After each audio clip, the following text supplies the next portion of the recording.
आज समाज कहां खड़ा है? आज एक युद्ध चल रहा है इस देश में, अमेरिका और इजराइल ईरान, ये युद्ध चल रहा है। इस युद्ध में क्या हो रहा है देख लेना। युद्ध वहां हो रहा है पर चूल्हा आपका महंगा हो जाएगा, यात्रा आपकी महंगी हो जाएगी, क्योंकि आप निर्भर हैं। पहले का जमाना, पहले का भारत सेल्फ डिपेंड था।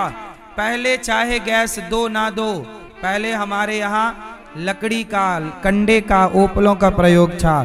किसी के द्वारा हमें प्रभाव नहीं पड़ता था। अब जरा और ये युद्ध चलता रहा तो चूल्हा जलाना मुश्किल हो जाएगा। बोलो हाँ। युद्ध वहां हो रहा, प्रभाव पूरी दुनिया में पड़ रहा है। इसलिए कहता हूं युद्ध केवल विनाश लाएगा। और ये जो विकास किए हैं ना, ये सैटेलाइट, ये परमाणु, ये तोप, ये विकास केवल विनाश के निमंत्रण के लिए है। इसलिए हमारे ऋषि मुनियों ने कहा हम भी बना सकते हैं मिसाइलें, पर ऋषि मुनियों ने कहा नहीं, हम नहीं बनाएंगे। हम मिसाइल बना के किसे मारें बताओ? किसे मारें? आत्म कल्याण करने आए हैं कि मारने आए हैं? कई लोग कहते हैं भारत ने कोई आविष्कार क्यों नहीं किया। पूरी दुनिया जब नहीं जानती थी कुछ, तब सारे आविष्कार भारत में ही थे। हमारे देश में सबसे बड़ा युद्ध हुआ था महाभारत, उसके पहले राम रावण का, फिर वर्तमान में महाभारत। इस महाभारत में करोड़ों लोग मारे गए थे।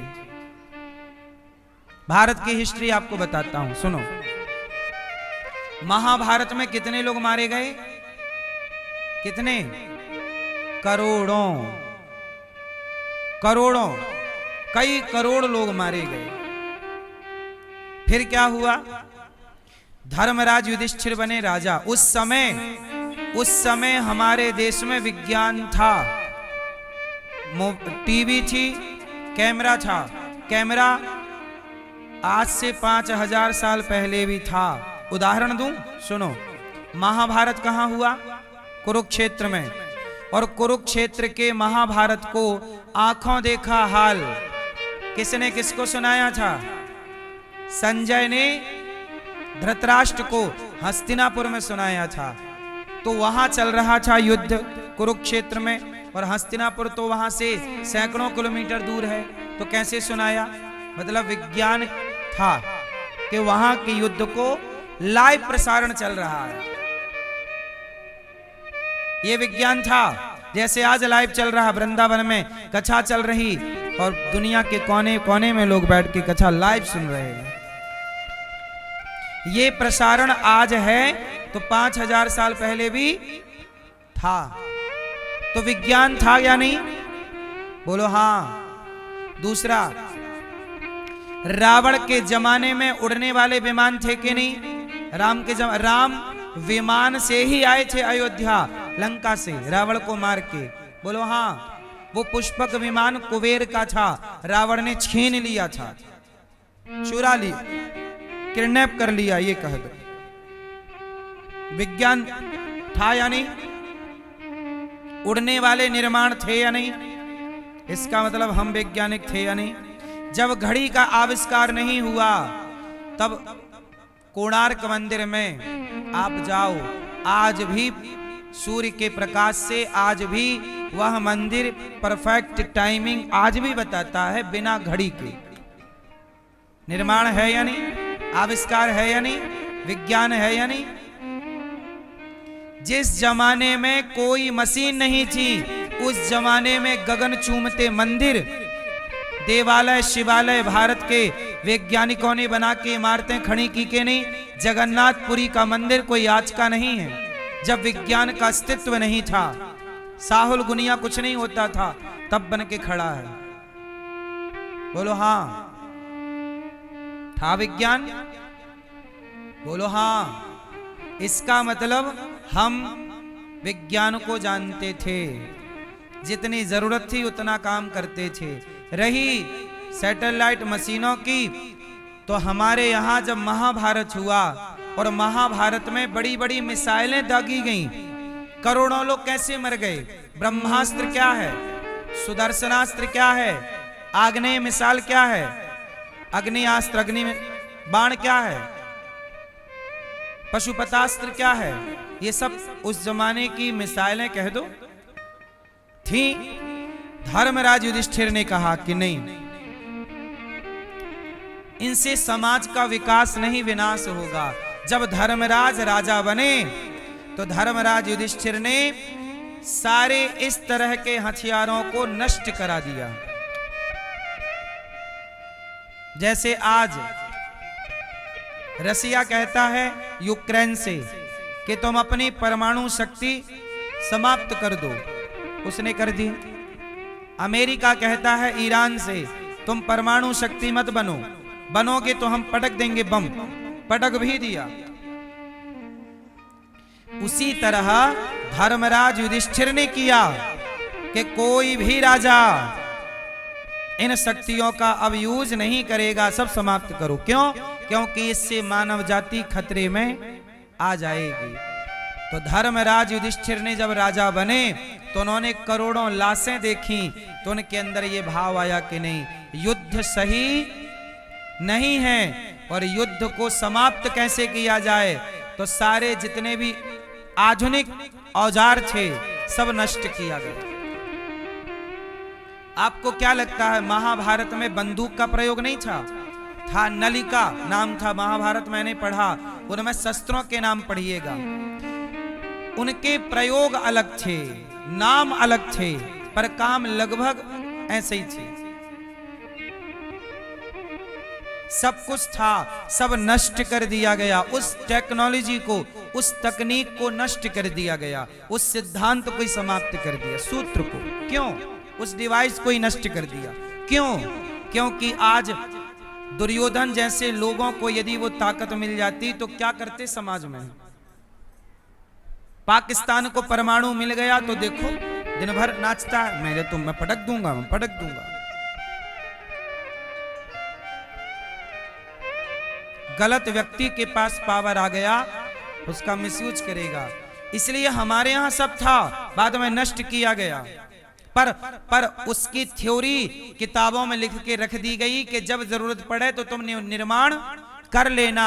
इसलिए नालंदा विश्वविद्यालय में सारी डिजाइन, सारी थ्योरियां, भारद्वाज संहिता पढ़ना, 150 तरह के विमान बनाने की तकनीक लिखी है उसमें, आप पढ़ लो, बना लो। हमारे यहां कामक विमान था, सारी पुस्तक जला दी मुगलों ने, गुरुकुल उजाड़ दिए। हमारे यहां हमारे ऋषि मुनि सब लिख के गए थे कि बेटा हम ये वस्तु नष्ट तो कर रहे हैं परंतु इसका सिद्धांत लिख दे रहे हैं कैसे बनेगी, क्योंकि कल तुम्हें जरूरत पड़े तो पुनः इसका निर्माण कर लेना। वही सारे हमारे शास्त्र चोरी करके ले गए और ले जाके बेच दिया। आज उन्हीं शास्त्रों के बल पर ये दुनिया टेक्नोलॉजी का गाना गा रही है।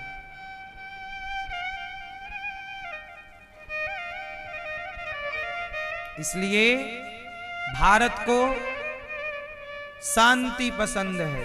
भारत को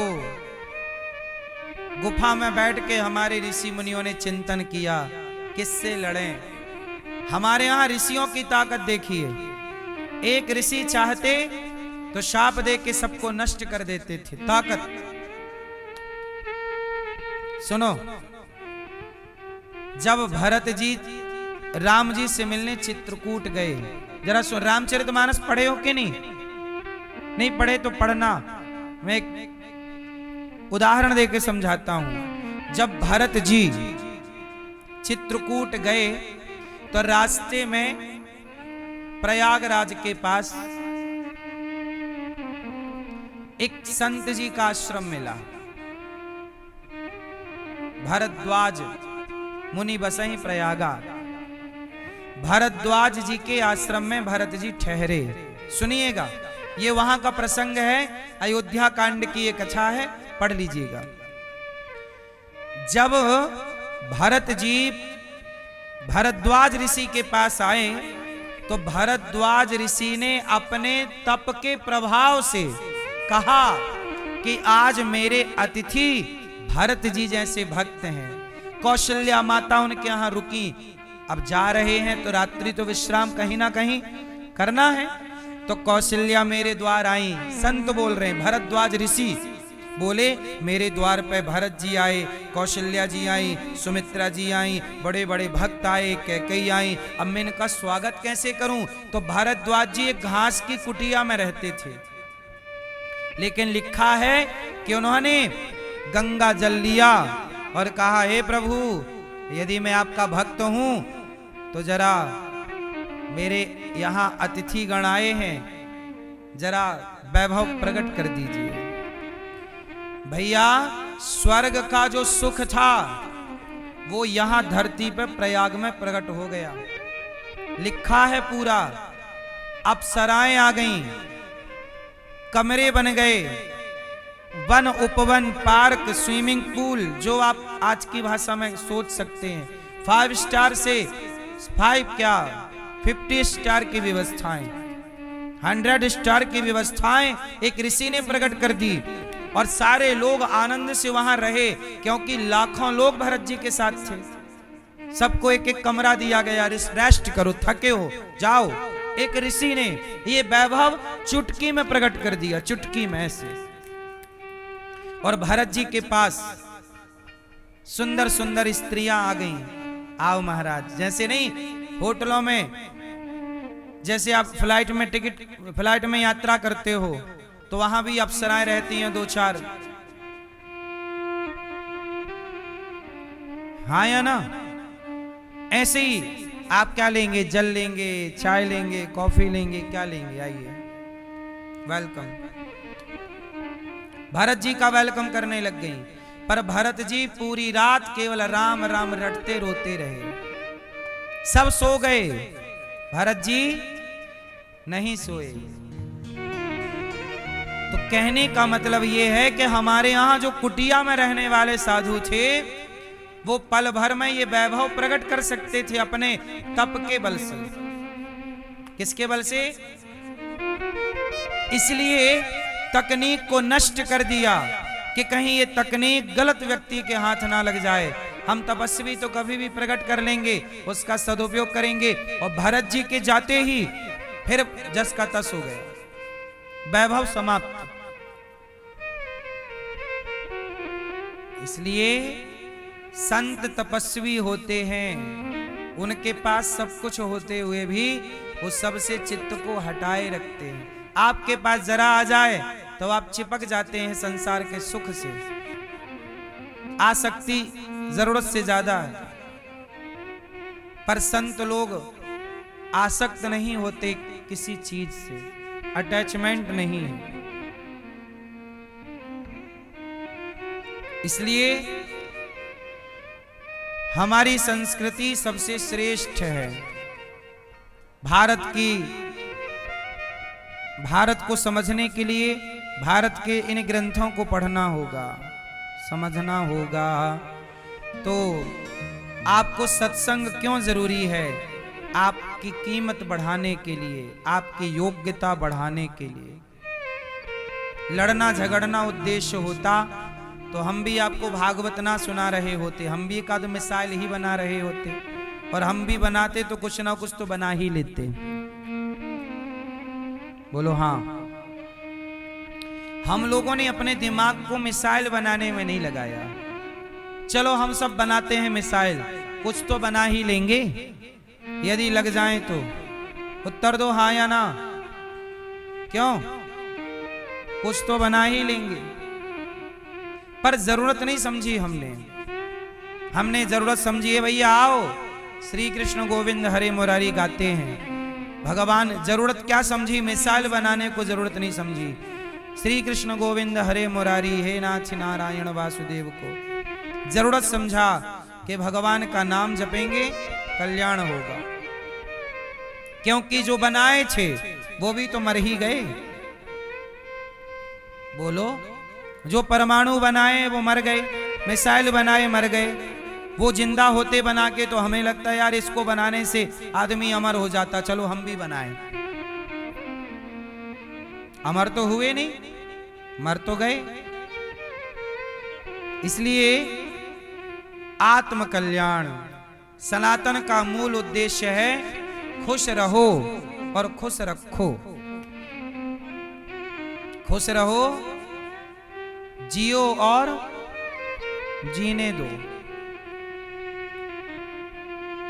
लेकिन अमेरिका का फॉर्मूला क्या है? हम जिएंगे, तुम नहीं जियोगे। हम परमाणु बनाएंगे। भारत ने भी जब परमाणु शक्ति अर्जित की तो अमेरिका ने उंगली की थी। अटल जी के जमाने में परमाणु शक्ति बना था यह देश भारत। परमाणु शक्ति बनाने के बाद भारत की सरकार गिर गई थी। क्यों गिर गई? कि जो देश परमाणु शक्ति बनाता उसे हर तरीके से बिगाड़ने का काम अमेरिका केवल यही काम करता है। सरकारों को बनाता है, बिगाड़ता है, वो अपने हिसाब से चलाता है। इसलिए मैं मोदी जी से प्रार्थना करता हूं कि अमेरिका से दोस्ती ना ही करें, ना दोस्ती भली ना दुश्मनी भली, क्योंकि ये व्यक्ति गद्दार है। बोलो हाँ। ये किसी का सगा दोस्त गद्दार नहीं होने चाहिए। बोलो हाँ।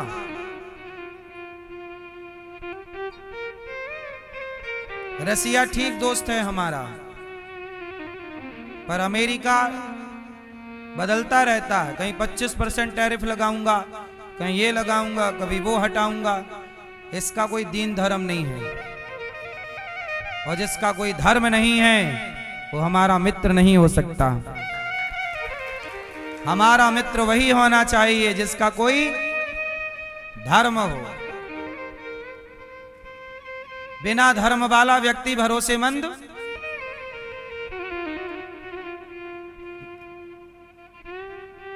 सीता जी को संतों के पास छोड़ा गया था, वाल्मीकि जी के पास। वाल्मीकि जी के पास क्यों छोड़ा गया? क्योंकि ऋषियों के पास धर्म था। वो पराई स्त्री को कभी देखते भी ना। रावण के पास नहीं छोड़ा जा सकता क्योंकि उसके पास अधर्म था।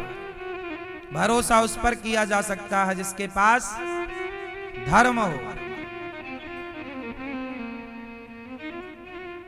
क्या हो? धर्म। इसलिए भारत की सरकारों को बहुत मंथन करना चाहिए कि हम किससे दोस्ती करें और किससे दोस्ती ना करें। अटल जी ने इस देश को परमाणु शक्ति दी, तब अमेरिका थोड़ा सरेंडर हुआ।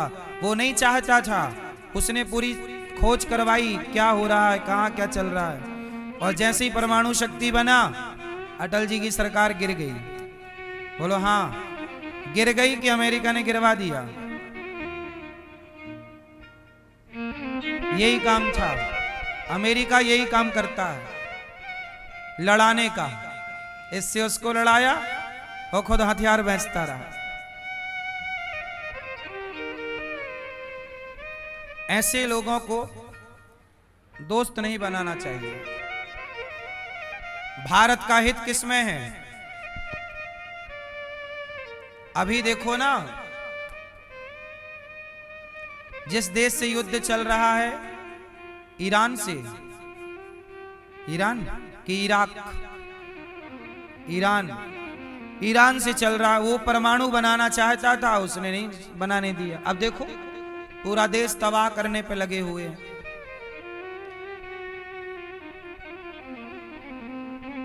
कौन विश्वास करेगा कि कल भारत पर इस तरह से व्यवहार नहीं करेगा? क्यों? इसलिए कौन हमारा मित्र है, कौन मित्र बन के खंजर मारना चाहता है, ये समझना ही राजनीति है। राष्ट्रहित सर्वोपरि हित है। कौन सा हित सबसे बड़ा हित है? राष्ट्रहित। इसलिए हम कहते हैं, मोदी जी और भारत के तमाम लोगों को कहते हैं, आत्मनिर्भर बनो। सुई से लेके हर जरूरत रोजमर्रा की चीजें भारत में बननी चाहिए, ताकि दुनिया में कुछ हो, हमारे अपने देश में परिवर्तन कुछ ना हो, अर्थात हमारे को प्रभाव ना पड़े।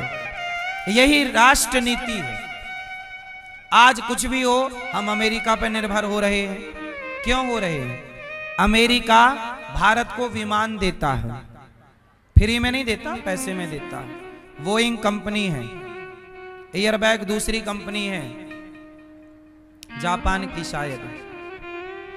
तो ये विमान जो हम लोग फ्लाइट में घूमते हैं ना, ये फ्लाइट वहां की कंपनियां वो बनाती हैं, भारत नहीं बनाता।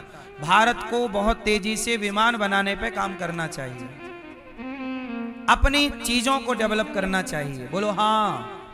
आत्मनिर्भर, अपना खुद का विमान हो, अपनी खुद की यातायात हो। हम किसी पे आज अमेरिका बंद कर दे तो विमान डब्बा हो जाएंगे। पूरी लोकेशन, पूरा सैटेलाइट उसके पास है, इसलिए वो आंख दिखाता रहता है। बोलो हाँ। स्वतंत्र भारत, समर्थवान, पावरफुल क्या है? अभी विश्व गुरु की ओर हम बहुत दूर हैं, इसका मतलब ये हुआ। अभी ट्रंप ने अभी कह दिया ना कि भारत को हम 1 महीने की छूट देते हैं कि जाओ तुम तेल खरीद लो रसिया से। मतलब अब भारत को वो आजाद करेगा या बंधन देगा, जाओ हम आज्ञा देते हैं। ये तो भाई गलत है। भारत जैसे राम के राष्ट्र को किसी के अधीन नहीं होना चाहिए। इसलिए कहता हूं, टमाटर महंगा होए तो टमाटर खाना छोड़ दो, डीजल महंगा हो डीजल लेना छोड़ दो, सोना महंगा हो सोना लेना छोड़ दो। अपने आप चीजें सस्ती हो जाएंगी। अमेरिका आंख दिखाता है, अमेरिका से कारोबार करना छोड़ दो, कोई बात नहीं, नुकसान होगा सहेंगे। राष्ट्रहित जिसमें हो वो काम करेंगे। मोदी जी को पुष्पा मूवी देखना चाहिए, झुकेगा नहीं साला है। झुकना नहीं चाहिए अपने को किसी के आगे।